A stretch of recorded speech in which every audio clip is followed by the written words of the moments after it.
it out for about an hour to 2 hours, and eventually all of the white will come out in there.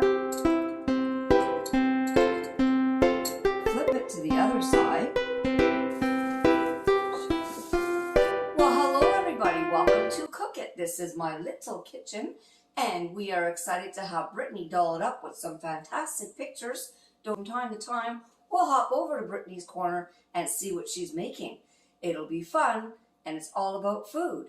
Today, we're making French toast, and I found all the best tips and tricks on YouTube channels so that I know the one that we're making today is going to offer you the richest flavor, be easy to make, and you're going to get some excellent tips and tricks so you know you will succeed. If you'd like to check them out, hop over to my description box, and while you're there, why not subscribe? Because this week we will be sharing some fantastic French recipes with you, and if you subscribe, you'll get the notification.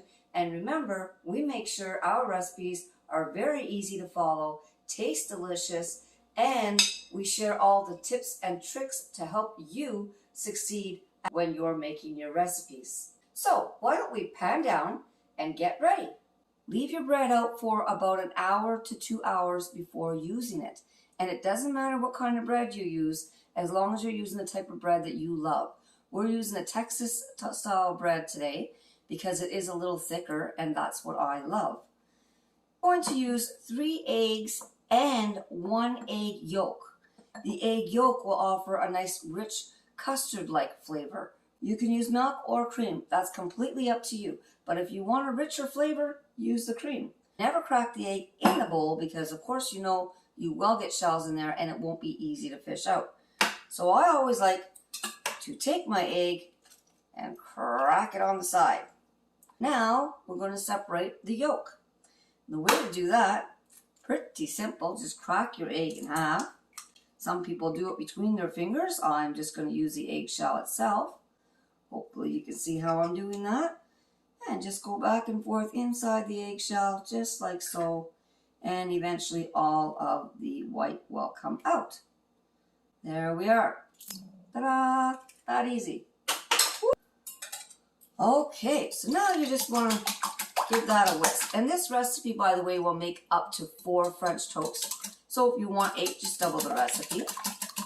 Now, there we are. Give that a little mix. And you're going to need your vanilla. Then we're going to want to add our cinnamon. Some people even add a little dash of nutmeg if you want some extra flavor in there.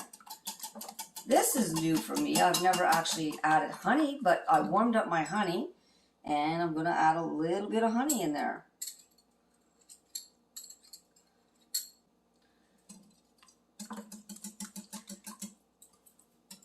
So just make sure you give it a very good mix. You can use milk, you can use cream, that's entirely up to you. A little mess there, of course, that's what I do best in this kitchen. I'm always making messes. This is one of my favorite tips, actually. Preheat your oven to 275. I never have soggy French toast. If you don't like soggy French toast, it's always a good idea to put your final product in the oven for about 10 to 15 minutes. We're going to just pour our batter in a small dish like so. And we can move this aside. You can keep your egg and use it for a white egg omelet if you like. Why waste it, right? And we're just going to pour that in there. All right. Now for the fun parts. I'm going to start my French toast on medium low. So that's on 4 right now.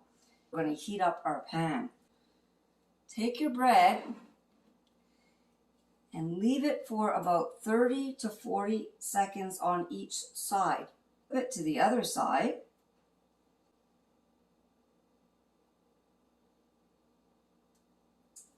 I can see that my pan is starting to sizzle. I'm not sure if you can see that, but it is sizzling. So at this point we know it is hot enough. And we're just going to put carefully so that we don't tear our bread in the pan. You're going to want to cook it 4 minutes on each side. Okay, so that's been about 4 minutes. Let's flip it on the other side and see how it turned out. If you're going to crowd your pan a little bit like I did, it's probably not a good idea. Try and keep them separated if you can. I'm just going to flip them both at the same time. I'm going to 3 minutes. All right, it's time to flip it. Oh, now look at that. 3 minutes is perfect. Golden brown, just the way I like it.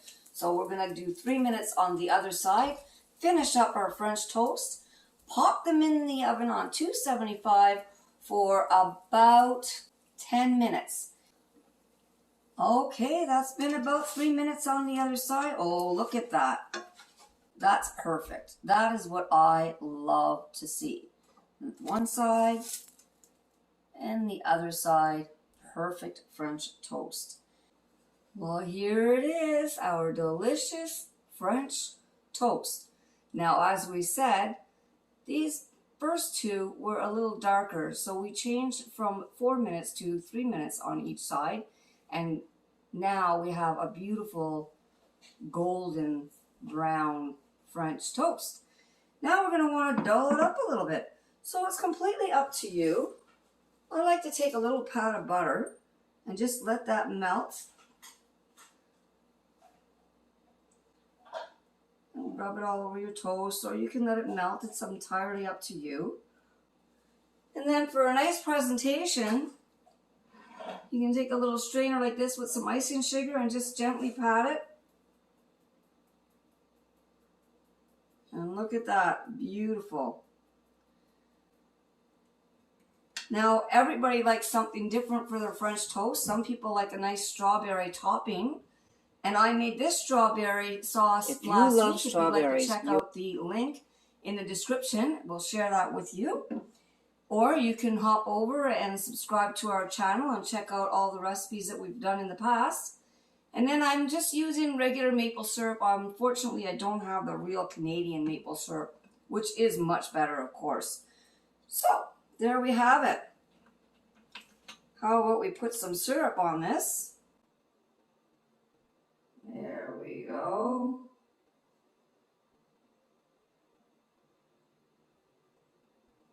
It's time for the taste test, my favorite part of the video.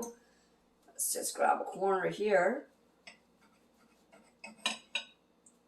Oh yes, see, you can tell it's cooked all the way through. You're not going to get that really soggy middle, which I don't like about French toast. So this looks delicious.